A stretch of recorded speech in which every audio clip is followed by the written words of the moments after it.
Greetings and welcome back, one and all, to From the Depths and to the Vehicle Designer. That's right, we are back on the temple ship after much time away and many requests wondering where it is, whether it's coming back. Of course it was coming back, but I do want to apologize for the time it's taken for us to get back. I am, of course, on the bridge of the temple ship where it is right for me to be. Will I please stop sticking to the ceiling? It's very awkward.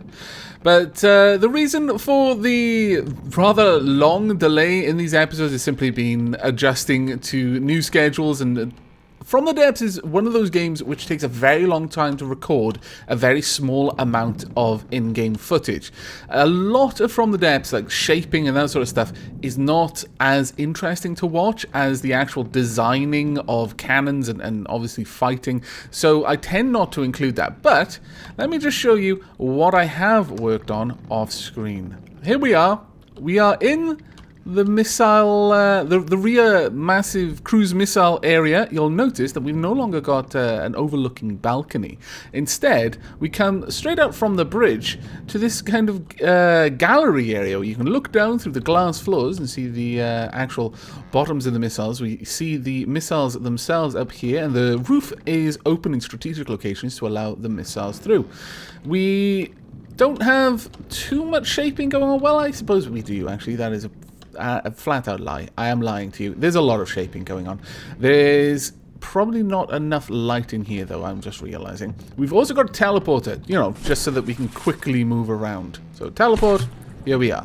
Down here, if I want to go back up to the missile area, teleport. It's unfortunate that they're all called Heirbenu, so it's going to be very difficult from another ship to work out where you're going. But you can go out on the sides to these little balcony areas out here. And this is just above the the swarm missile system on the side there. Unfortunately, I can't walk around and give you a proper tour if I'm in build mode, but if I'm out of build mode, I can't elevate it out of the water, so we're going to have a little bit of time before we can properly demonstrate this. But let's head back to the bridge, and I'll head down into the bowels down here and see if we can't get along. There we are. That's one. Close this. And here we go. Here's the little balcony that I was originally going to have up there. And you can just drop down this little area back here. Now we've got plenty of NPCs. If the AIs should get damaged, the NPCs can take over the duties of firing our missile systems. And you can comfortably walk around down here as well. There are actually doors on each side as well, so you don't actually have to walk over the launch pads. There are some pumps, and generally this has been tidied up a fair bit. Now, in this episode, we are going to be working on the the main cannons for the ship. And yes, I do have a couple of like placeholder missile designators and missile warners, just so that I could test whether the missiles would have any issue firing out of here, and especially the swarm missile systems. I needed to test those quite extensively to make sure that there wouldn't be a time that this hadn't opened when the swarm missile tried to launch.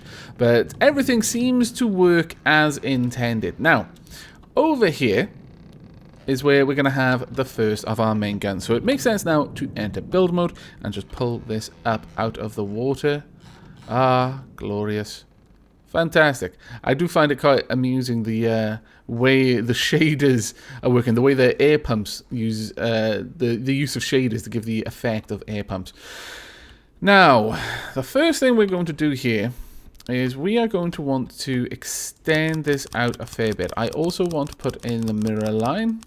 At least I noticed it fairly quickly this time. Let's drop that down there. No, that's a little bit off. There we go. And then out here as well. This is going to be some area for us to walk past the launch pads to the cannon. 2, 1 block in the middle. Yeah, that's a perfect aperture for our first deck gun. We will, of course, add in quite a lot of deck around it, because that's going to be fairly important. Down here, we can now seal this area off, perhaps. These are going to be the stairwells down to the lowest decks of the ship. I don't actually need those visible in any way, so we may as well just close that off. Now, this is going to need an awful lot of room. First things first, though, we need to build up the walls. I need a proper wall section going around this to give me the dimensions that I'm going to have to stay within. This deck gun is going to be much, much taller than the others. So let's just bring this up a little bit first. And over there, I'm not actually sure that that's in the middle. It doesn't look like it to me. It looks like I'm a little bit off. Let's pull that down instead. And there's one. That looks a little bit better. I'm thinking possibly having the deck gun around this tall with the actual cannon section. I don't think we need the cannon section quite that high, because you've got to think, however tall this kind of support structure is, there's also got to be the whole body of the actual cannon on top. So, because it's not just going to be a flat plane with 3 barrels sticking out. It's going to have some shape to it, so I need to account for that. So what I can do here is say that we'll have a shape of about 4 or 5 blocks tall on the top, and then we'll also have a 4 block support section down here. So I'm going to go ahead and shape that.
Welcome back. Okay, so as you can see, and as you probably will have seen to a certain degree, I have come up with the kind of shape and design for the support structure, and inadvertently, the design that I think I'll use for the actual armor on top of the turret itself. That'll, in this case, sit above the support structure, and in this case, will sit flush with the deck. This will be the position of the very forward gun, and that will be the position of the elevated gun. So again, this structure itself can only afford to be 4 tall. Otherwise, it's going to start colliding with the cannons of the main the larger gun. Now, down here, I haven't yet built up the entire room that will house the inner workings of the cannon, but this is the rough design that we're going to be going with in this location. Now, for the guns, I was originally thinking of having an AI per cannon, and then while I was building this, I was thinking, oh, maybe for the main guns, they should all be controlled by a main AI back in the AI chamber. And now I've swung back again, because the realization I came to, if the target was ahead of the craft, then only the 2 front cannons would realistically be able to hit it, so the back one would be doing nothing. Whereas if it was on a broadside, then yes, all 3 cannons would be able to fire. But what I'm going to do is I'm going to have a smaller AI council down here. Now, that will actually help out in a number of ways, because every AI on the ship keeps the ship active. It can't be AI dead unless there's no AIs at all. Now, I'm going to have AIs dotted all throughout this ship.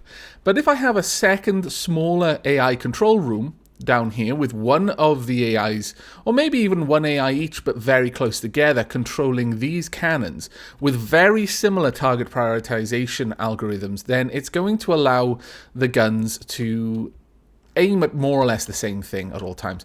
Also, I added in a little door, and then inside we have these little balconies. Now, you might be wondering, well, what am I doing this for? What is the purpose of this little cavity? Now, partly, initially I was thinking, oh, I'll just fill it with ablative armor.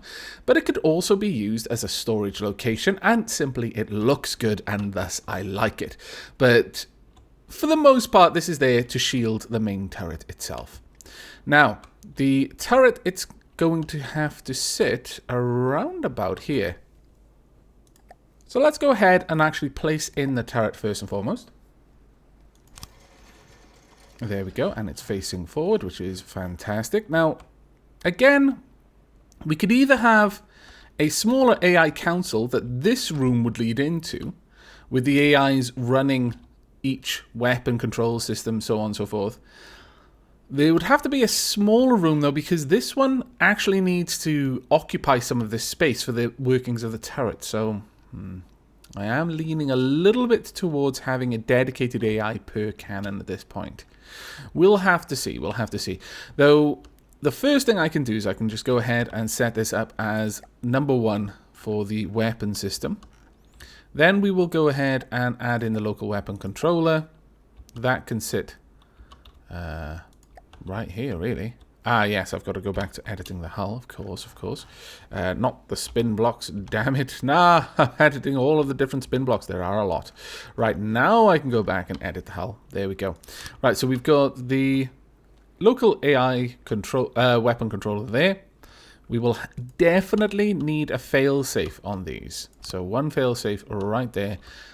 And if we're going to be going with a dedicated AI, then I can just plonk the AI mainframe right back there, and then have I could have an aim point selector, or I could just have a target prioritization algorithm. I could have both. Do I really want both? That is the question. I'm not sure I do, really. I feel that having both makes them a little bit too powerful. The aim point selection unerringly knows where the AIs are and where the ammo is and where the fuel is, even if there's absolutely no indication of that to you as a player. So, in a way, I do sometimes feel that that's a little bit, just a tad cheaty. So, we're not going to use an aim point selection, but we are going to use a target prioritization just so that this thing can pick what it wants to aim for. Now, let's set this up. Now, crew value per player, set value per range, value per engine, value per block. I want this to really heavily prioritize big ships. These are gigantic cannons. I don't want to waste them wasting their time on tiny little things. If there's a giant ship that it can hit, I want it to hit that. As for range, really doesn't matter. The cannons are going to be enormous. As for speed, I actually would rather it give a negative value per speed. So the slower it's moving, the more attractive it's going to be. And then per altitude, I'll have that as completely neutral. It doesn't care if it's in the sky or on the land. As long as it can hit it, it'll prioritize it. That means that we can add a little bit of extra protection around this block. And the reason why I like doing this is that if something is to hit the turret block itself, then it's going to flat out break the turret. And we really don't want that, basically. So if you just add a tiny little bit of armor, it's not going to affect the turret's ability. Ooh, that was very silly of me. It's not going to affect the turret's ability to rotate, at least not this type of turret. But let me just quickly set all that back up. Very sorry, that was incredibly derpy of me. There we go. We want this to be, that's fine. Value per speed, we want that to be -1. And then this to be neutral. There we are. But, as I was saying, if you can just add a little bit of extra armor around it, it might protect it from a stray shot that's just lucky. Or it might protect it from the AoE of an explosion. It might not, but it isn't going to hurt you. Granted, though, on this ship, it's so big that adding a block or even like, you know, a half dozen or a dozen extra blocks really isn't going to make that much of a difference. If you're making a very small ship, then obviously it will, so you've got to bear that in mind. Now then, the way this is going to work. We want to build out custom cannon. We are going to want, let's see, a 6-way connector. We're going to have quite a few of these. So we now want to be editing this spin block. And at this point, we want the mirror line down as well. Otherwise, it's going to get very messy. Now, we've got a lot of room down here. But the thing is, and this is the big issue. We don't actually want these yet. We want to allow this turret to have 3 separate cannons, and the cannons work in a kind of an unfortunate way right now. They can't interact in any way. That is about to change, and I have seriously considered just saying, look, I'm going to pause this until that patches out. And there is still a very big part of me that's considering that. I could work on the rest of the ship, but for the sake of just getting this out there, and because I kind of like working with this particular problem, I like trying to find an elegant way to solve it. We're going to finish, we will fix this up so that it can operate as intended. That is, with 3 separate cannon sections. There we go. Okay, this structure should be able to rotate fine. And what we're going to do here is we will have the custom cannons, 6-way connectors. Place one there, and one on the other side. And then if we come up there, we go back to full select. We choose the firing piece. We orientate it differently. We want it pointing forward. Now, it won't connect down properly. The way these work is they connect in front. The top and the sides is how they connect. And in front you have the barrels. So the top has to point down if the innards are going to be below it. So there we go. That's the easy way to set all of that up. Now we need to make sure they're all on weapon grouping 1. They should be. Yep, there we are. That's fantastic. Now I will be setting up a firing delay so that when this fires, each cannon will fire with a very specific delay between each one. So it'll be the left, middle, right, and then it'll start again from the left, middle, right, and it'll seem like it's a constant stream of shots coming off one turret, but I'll set that up in a little bit. Now, the way we want this to work, that is actually way too close to the side, really, for my liking. We're going to need to bring these in to the side like that, and then forwards, and that should be okay, I think. We'll have to see. If we run that down, then I'll jump down into the bottom and I'll try to rotate the turret, and it'll either work or it won't. It'll be that simple. Okay, so these are the turrets inside, and these are what will be rotating, which is why we needed so much space down here compared to the top. It's because there's going to be a lot of workings just quite distinct from one another, and that takes a lot more room. So we're going to come out of build mode. I'm going to work out where I am. I am right down the bottom. Ah, scallywags. I need to be up there. Charge! Perfect. Close that door. I'm going to need to put water pumps in all of these sections, I realise. I hadn't really planned for that with the corridors. There we go. And straight back out the front. I'm underwater! Stop it. Alright, there we go. And all I need to do is get down here and see if this will rotate all the way around. Can I control you? Does it rotate everywhere? Yes, it does. Perfect. Just scrapes. That's exactly what I needed. Okay. Actually, come out of that. I can just edit the turret straight away. Right, okay, so this is working as intended. Now I need to build out the insides.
Let's have a look at this. Explosive damage 340, kinetic damage 555.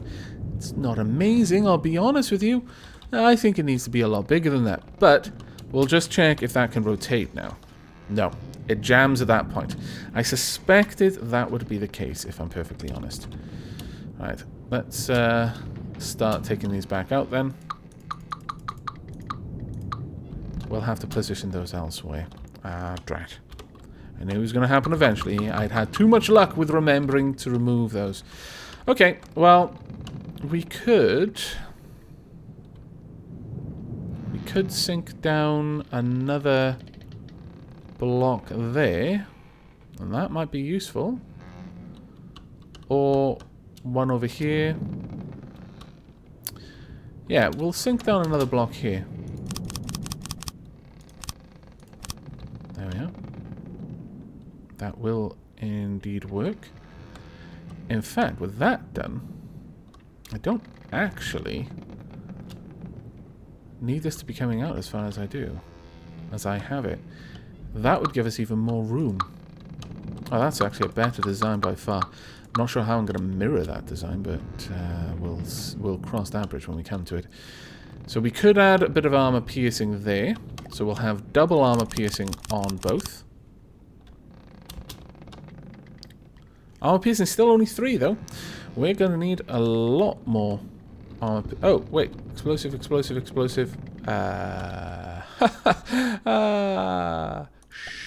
you saw nothing. Nothing. I don't make mistakes. There we go. Right, armor piercing 9.1, that's fantastic. Explosive damage of 0 though, that is not fantastic. Not connected to a firing piece. Ah, right, we need to connect it there. There we go. So, slightly less than 9 armor piercing, I imagine. Oh, actually, no, 10.9. Alright, I accept. And plenty of explosive. Now, what we can do over here is we can add in the gauge increases. And we can do the same on the outside, because this will probably rotate fine from there, based on what we already know. Alright, so let's see how much that will have affected this cannon. Back up to fairly enormous explosive damage.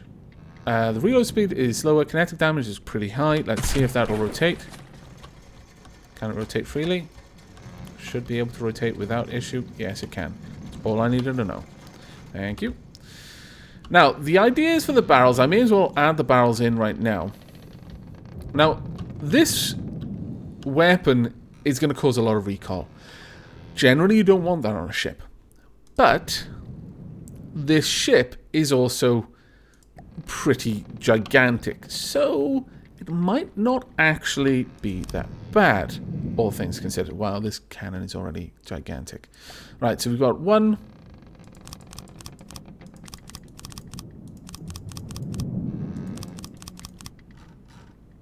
That's a 20 long barrel. Let's take it out to... I want it to basically sit over the top of the other cannon, so... 25. Okay, a barrel of 30 length. That is, in a word, obscene. Quite obscene. Let's get these placed down. So on there. Then we want all of these barrels all the way out. We'll see the difference then between the middle turret without any gauge increases and the side turrets. Now these aren't just going to be regular turrets though. Oh no. That would be a bit dumb, honestly. Because the recoil would be fantastic. It's almost 10,000 recoil. Even on the temple ship, with these cannons firing enough, that could start causing the ship to pitch to the side. So you really, really wouldn't want that. But the kinetic damage is now almost 1,500. And the inaccuracy is virtually nothing. We're going to be accurate over an incredibly long range, but that is all about to change because we are going to alter this with motor-driven barrels. Now, I've had a few people express desire to see me use less of the staggered motor-driven barrels. I actually quite like the aesthetic of that, especially for painting, but sure, I'll give it a try. So we want... how many? We've got 30, was it in the end? So I would need 15. So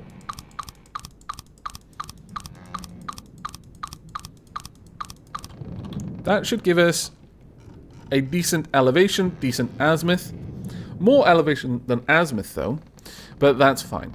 The turret itself can deal with the azimuth. The elevation is the important thing, so it can actually hit gigantic things in the sky. Still, a fair bit of recoil, and our inaccuracy is going up. So what we could do here is add a couple of recoil suppression barrels right on the end. We could add 5, for example, and this could go out to 35, but then we're going to need to add another 3 motor-driven barrels in, so there's a bit of a question. And I'm wondering, honestly, how one of these will affect the overall cannon. Let's just have a quick look. That drops it by a significant amount. Also drops the inaccuracy a little bit, so yeah, okay, we'll add on another 2.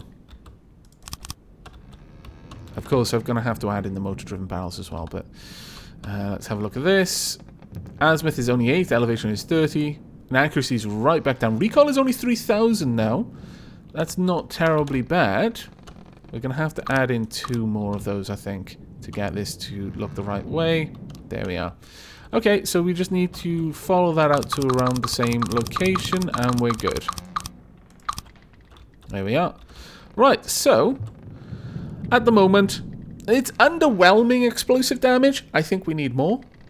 But the inaccuracy, the recoil, I'm liking that. I think this cannon is going to do very well for this ship. And it seems a reasonably sized cannon for the size of the ship. When I was thinking, oh, I'm going to make a 20 long barrel, I don't think that's going to look right. It's going to look silly. But actually, given the enormity of the ship itself, it looks to scale effectively. Perhaps a little bit on the big side, but I'm not even certain about that. I think it probably doesn't look that bad. Right, so let's get back down into the guts and see what we can do.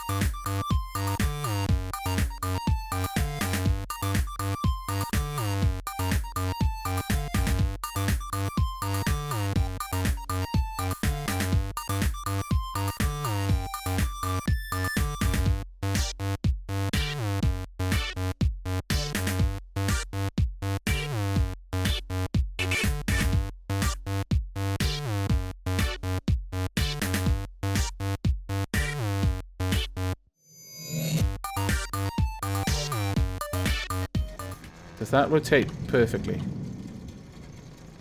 Please stop knocking me around.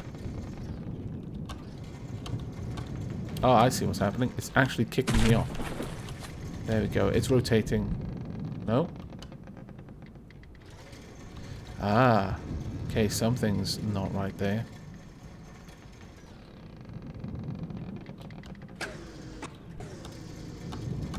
It seems to be doing okay. Can I get it to rotate all the way around? I cannot. That is odd. This should be the same sort of size, but ironically, that actually isn't a bad thing because this cannon isn't meant to rotate much more than that anyway. I was going to put in restrictions on its rotation. Oh, wait. Is it clipping something? It may actually be clipping something at this point. Although you can't see it, the cannons do have a physical... Ah, that's what's stopping them. It's these. Well, you know what? That's actually not terribly bad. I was going to restrict the angle of attack for this turret anyway.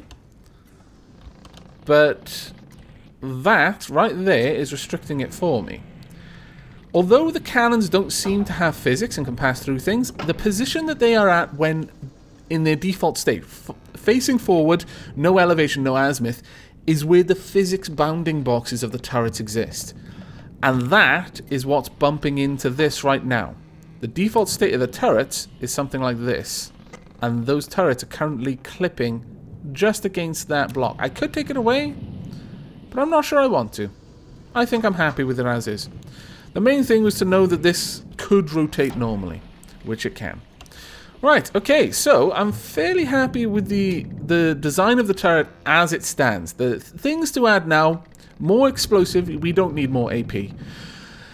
A little bit more armor piercing beyond 10 isn't necessarily the worst thing with a cannon because the more AP it has, the better it is at going through shields. But that's the only thing you're really going to be getting from an increase beyond 10 AP, as far as I understand it. But explosive damage, obviously, just keeps on going. The more explosion you've got, the more AoE effect the shells are going to have. But at this stage, I think what this cannon needs more than anything else now is just more ammo. That's all it wants, just enough ammo that it's not going to have to worry about dipping into the main base's ammo stockpile for a long time. Now then, as we've discussed the overall idea of the cannon, we've got a working kind of skeletal form of it. Again, I'll have to add in the ammo, the extra explosives, all that kind of thing to the innards in there, and obviously build the second cannon. Now, those are things I'll do off screen. You've seen me do them enough. I did want to cover the actual design of the cannon and my thought process, but it wouldn't be right to end this episode without at least testing it. So, the last thing we need to do is we need to set up the firing delay. That one, no firing delay. This one will have a 1 second firing delay. There we go. This one will have a 2 second firing delay. There we go. And the overall cannon will have 3 shots per second. That should result in a gun that will... Each cannon will fire with 1 second apart. So that's the mainframe. Where is the overall turret? Firing delay in seconds. Let's grab you. Where is the... Have I got... Is this an AI mainframe? No, it's a weapon controller. Okay. Maximum fire rate per second. If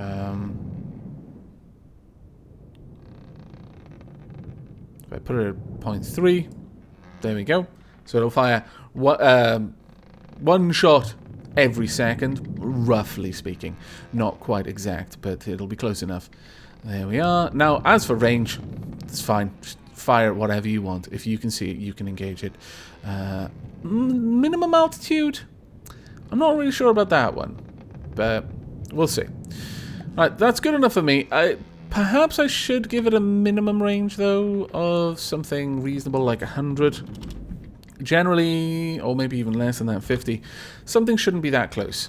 If it is, the swarm missile system should be the one to take it out, not my gigantic cannon. But we'll see. Now, that's all set up. It's got its AI. It should be set and ready to fire. We've got the shut down AIs. I'll turn that one on. attacking salvage. Everything is attacking salvage currently. Let's go ahead and make sure that A, I'm not controlling any of the guns. B, I am in the captain's seat. This is not the captain's seat! Damn it! I am not an ensign! Let me get back to my throne! AIs, you scallywags. Mutiny, this is what it's called. Mutiny. I've got my eyes on you. All of you. Well, actually only on one of you or two of you at a time, but I am watching you. Now, we are going to want to put an enemy out at a reasonable range. It's not going to be anything that is going to be able to realistically challenge us. That's not the point of this. Again, I don't like testing the defensive capabilities of the ship. I did test the missile defenses a fair bit because it was a brand new tech. But in terms of really testing it, as in putting it up against something that could, you know, reasonably shoot enough to make a difference, we're not doing that. About 1,000... Yeah, okay. We'll load in... Let's see. There we go. We'll go ahead and load in one of our own vehicles. Something small. Let's go for an instance of something. We'll load in a Sobek. It has missiles. We're going to put it on the Deepwater Gun. No, we'll put it on the Onyx Watch. I won't be spawning in it. I think we'll also load in... Go on. Let's load in a couple of them. So, one. Load in a second. Two. Load in a third. 3. And finally, you know what, go on then. We'll just see how it goes. Let's see how this handles. That is the cruise missile system. Now, the unfortunate thing of this is this ship does not have the ammo capacity to deal with this at all. Okay, let's see how these shells are doing to the Avatar. They're reasonably accurate, or should be. It is shooting them down, but that is an awful lot of firepower coming down there. I'm not sure the Avatar's missile system is capable of... Oh my lord, I wasn't expecting that. I genuinely was not expecting that at all. The Avatar just got hit pretty solidly there. Pretty solidly. The Sobeks are largely being ignored at this point. Let's unhook my camera so I can just watch this properly. Those shells are not as accurate as I wish they would be, but they're doing a reasonable bit of damage here and there. Let's have a look at what the innards look like. The innards have been fairly heavily damaged. Another launch of the cruise missile system here. Though, the Avatar's probably doing a fair old bit of damage to our ship at this point. Let's have a look at the temple ship. It's taken a fair bit of damage. It's lost its ability, I think, to actually designate. Yes, it has lost its... oh no, the designates are still there. I thought the beams were just glitched, but no, they're still there. We have taken a lot of damage, but at this point our firing rate has slowed right down. Because, at least with the missiles, because they are very, very ammo expensive. But I think the Avatar has been crippled. My goodness. Was not expecting that, I'll be honest with you. I think the Avatar has had its AIs taken out and has generally been gutted. Yes. Yes, it has. Avatar, you put up a brave fight. A very brave fight. Now we'll watch the cruise missiles handle the Sobeks. I'm wondering if any of the Sobeks are going to... That was one cruise missile. I'm wondering if any of the Sobeks are going to get close enough to actually engage so that we can see the weapon systems firing. It might not. Well, again, you did a... You tried your best, Avatar. It wasn't good enough, but we honor your sacrifice in the name of science. The cruise missile system is still going for it. I should probably tell it to stop attacking salvage. That would likely stop my main gun from trying to hit the Avatar. The Avatar is still such an enormous ship that the main cannons are still prioritizing it over anything else right now. But we can see a fairly good spread of EMP and just raw explosives hitting the Avatar at the moment. I think we probably do want to tell it to stop attacking salvage. That is a massive waste of fairly limited ammo. Let's turn all of this down. Ignore salvage. Once it's salvage, it's no longer an issue. There we go. There we are. Now these guns should start realigning, I'm assuming. Oh no, it's... there we go. Some of them are changing course. There we are. It's finally realized that the Avatar is too damaged. It's going away. It's never going to be coming back. Okay, here we go. Missiles are in the sky. I want to see my anti-missile system launch. Come on, anti-missile system. Please tell me you've got enough ammo. I'm in the water. Oh no. The anti-missile system may not actually react at this point because it's not going to be able to see the incoming missiles. That is a shame.